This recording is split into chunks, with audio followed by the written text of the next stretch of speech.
నమస్తే, welcome to world affairs.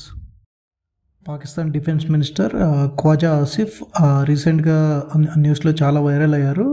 International media sky న్యూస్కి ఇచ్చిన ఇంటర్వ్యూలో మేము 30 years నుండి టెర్రరిజంకి స్పాన్సర్ చేస్తున్నాము, మేమే టెర్రరిజం అంతా అన్ని దేశాల్లో చేస్తున్నాము అన్నట్లుగా ఈయన ఒప్పుకున్నాడు.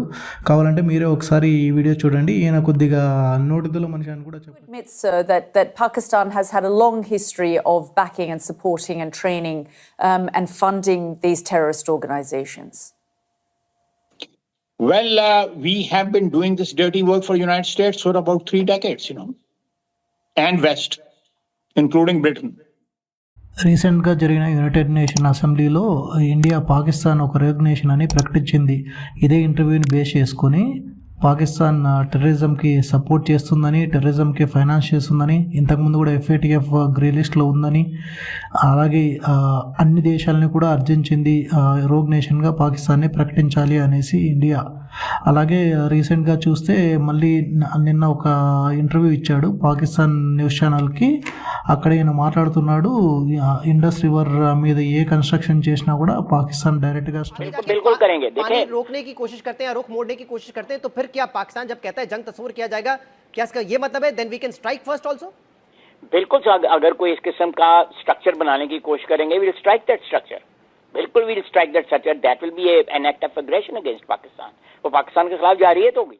1960వ సంవత్సరంలో జవహర్లాల్ నెహ్రూ గారు భారత తొలి ప్రధానమంత్రి పాకిస్తాన్తో ఇండస్ వాటర్ ట్రీటీ సైన్ చేశారు. అందులో భాగంగా పాకిస్తాన్కు 3 రివర్స్ నుండి, అది ఇండస్, జేలం అండ్ చెనాబ్ రివర్స్లో 80% వాటా పాకిస్తాన్కి అండ్ 20% వాటా భారతదేశానికి అని చెప్పి వరల్డ్ బ్యాంక్ యొక్క సహాయంతో సైన్ చేయడం అయితే జరిగింది.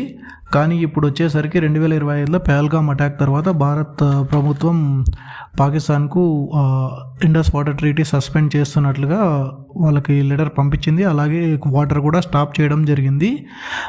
చాలామంది చూస్తే ఇప్పుడు ఎందుకు చేశారు అంటే, ఇంతకుముందు లాగానే లైక్ టెర్రరిస్ట్ అటాక్స్ ఒకటి బై ఒకటి మోడీ వచ్చిన తర్వాతే చూసినట్లయితే ఉరి అటాక్ అని, పఠాన్కోట్ అటాక్ అని, ఇప్పుడు మళ్ళీ పహల్గామ్ అని, ఇంతకుముందు జరిగింది మిలిటరీ వాళ్ళ మీద జరిగితే ఇప్పుడు డైరెక్ట్ సివిలియన్స్ మీద ఏం తెలియని వాళ్ళని చంపడం అయితే జరిగింది. అది కూడా వాళ్ళ రిలీజియన్ ఏంది అని కనుక్కొని మరీ చేశారు. సో ఇప్పుడున్న బీజేపీ గవర్నమెంట్ దాన్ని చాలా స్ట్రాంగ్గా తీసుకునింది. ఇప్పుడు జనాలు వచ్చేసరికి ప్రజలు ఏమడుగుతున్నారంటే, మొత్తం వాటర్ ఎందుకు స్టాప్ చేయకూడదు అని చెప్పి అడగడం అయితే జరుగుతుంది గవర్నమెంట్ని. కానీ ఇప్పుడు ఇండియా దగ్గర ఉన్న కెపాసిటీ ప్రకారం మొత్తం వాటర్ స్టాప్ చేయాలంటే పాకిస్తాన్కు అట్లీస్ట్ మన దగ్గర మినిమం 10 to 12 డ్యామ్స్ అయితే ఉండాలి మొత్తం వాటర్ స్టాప్ చేయడానికి. అది ఇంపాసిబుల్ థింగ్. ఇమీడియట్గా చేయాలంటే ఎంతలైనా ఇంకో 2-3 years జరుగుతుంది.